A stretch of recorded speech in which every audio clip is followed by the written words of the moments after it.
Сегодня в Казани подводят итоги театрального фестиваля «Ремесло». Длился он ровно неделю. Участниками стали молодые режиссеры из Москвы, Санкт-Петербурга, Красноярска, Уфы и многих городов Татарстана. Зрители увидели 16 спектаклей на 3 языках. Маргарита Паснова о самом интересном.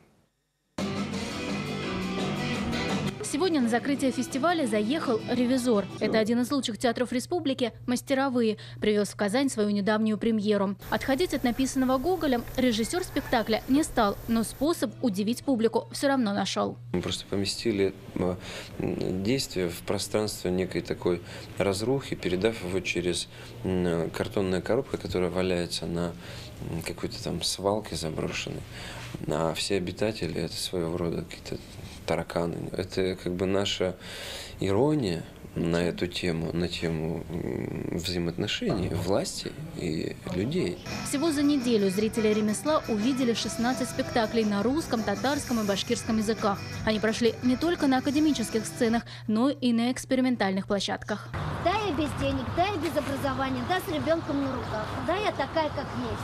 Для своей работы под названием «В розовом» казанский режиссер Регина Саттарова выбрала «Людской садик». Актеры читали монологи одновременно в разных его местах.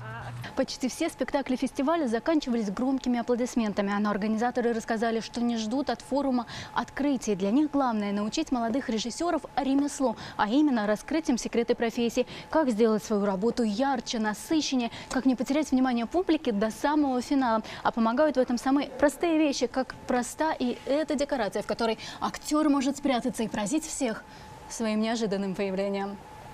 Для этого в программе театрального форума впервые появились мастер-классы от мэтров режиссуры.